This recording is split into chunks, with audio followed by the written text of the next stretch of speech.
Hey guys, welcome back to my channel. My name is Gloria and thank you so much for clicking on today's video. Today I'll be talking about some plants that I'm really excited to kind of buy for the year of 2024. These are plants I'm kind of on the lookout for, so hopefully I can get my hands on them. And yeah, I just wanted to share some ideas with you guys in case maybe you want to buy these plants too. But yeah, very excited to talk about these. If you enjoy planting content, make sure you subscribe to my channel so you don't miss out on any of my new videos. And let's get started.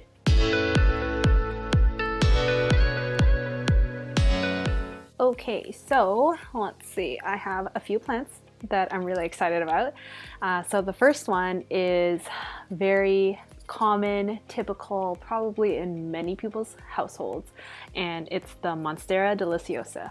I had a Monstera deliciosa in the past. I mean, I still currently have it, but what I'm really looking for is actually a big Monstera, so you know, one in like a 10-inch planter pot, so it's nice and bushy, it's big. I can stick a big moss pole in the middle so I can like have it like grow up the moss pole.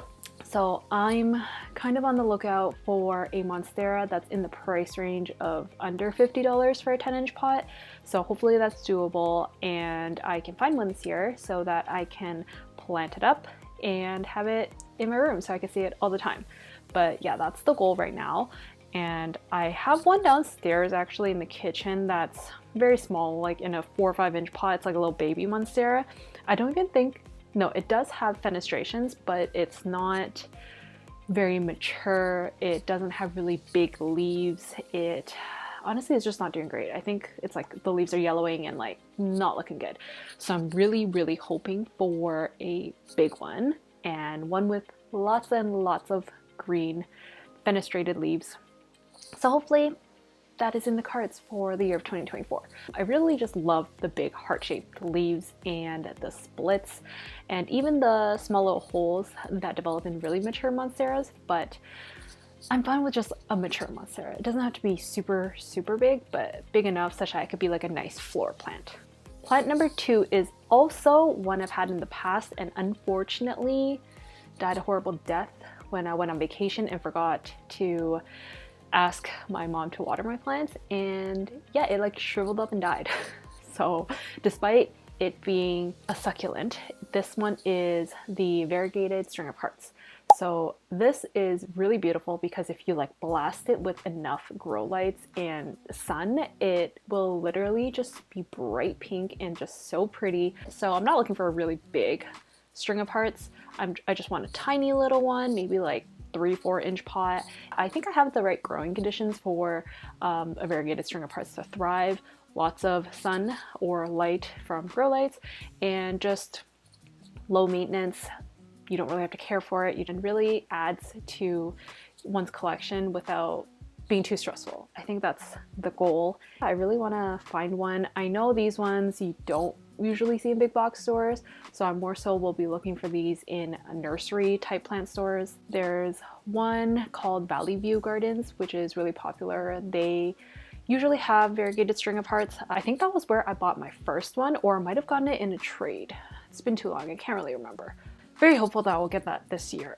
Next on the list is a ZZ plant. So I actually do have a ZZ plant right now. I'm literally looking at it right now, but I don't want to show you guys because I want to transform it. It's currently in an 8-inch pot. It's not super big, so it's kind of in between a desk plant and also a floor plant. So I want it to be a bigger plant. So what my plan is, I want to buy another ZZ plant and then combine the two into one large 10-inch planter so that it could be really bushy and just look very lush and just full. I don't really want to spend a whole lot on plants right now. I want to keep the budget a little tighter and number one, get plants that are easy to care for because I do tend to have periods where I just get really busy and then I don't want to feel overwhelmed with caring for my plants. And number 2, get plants that really complement the space that I'm in. So I don't want a bunch of little plants. I mean, some little plants here and there are fine, but I do really want some like more statement pieces to kind of put in this corner, put in that corner, put it in on like a little plant stand and just have it be a statement, big focal point. The same price point, I'm really looking for something under $50 for the ZZ plant, and like I said, with the other big plant that I want, the monstera. So those two are the two big plants I want to get for this year.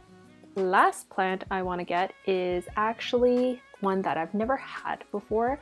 I could probably handle another one of these, but I've had one in the same like family, but it's the Synapsis Exotica. Right now I do have a very sad and leggy Synapsis argyrius, but I want the Exotica because the leaves are bigger, they're more silvery, and I think it would just be like an easy trailing plant that I could just add to my collection. Right now I have my pothos that I'm hoping will grow very quickly and start trailing down my shelf, but I also want to add a scindapsus so that it can kind of contrast between the golden pothos and the cool leaves of a scindapsus. I just think those two would be really kind of cute together and just really complement and look good on my plant shelf. This is a very easy plant to care for as long as, you know, it has good humidity and has really bright indirect light. It doesn't require a lot of watering, and the leaves usually curl up when it does need watering. So, you know, good indicators of when it needs to be cared for, which is really, really great for lazy plant parents. I really want these 4 plants, and I hope to make that happen for the year of 2024. If you guys have any tips on where I could find these plants in the Toronto area, please let me know, especially if they're, you know, good deals, because it's really hard to pass up a good plant deal. I know in the past I've definitely bought a lot of plants that I probably didn't need to add to my collection, but I'm like, oh my god, it was $5, so I need to bring this home. But yeah, I hope you guys enjoyed today's video. Comment down below which plant you want to add to your collection this year, or kind of which plant you're on the hunt for, whether it be a rare plant, a common plant, a plant you already have but you want more. I'd love to know. But yeah, thank you so much for watching, and I'll see you guys in my next video. Bye for now.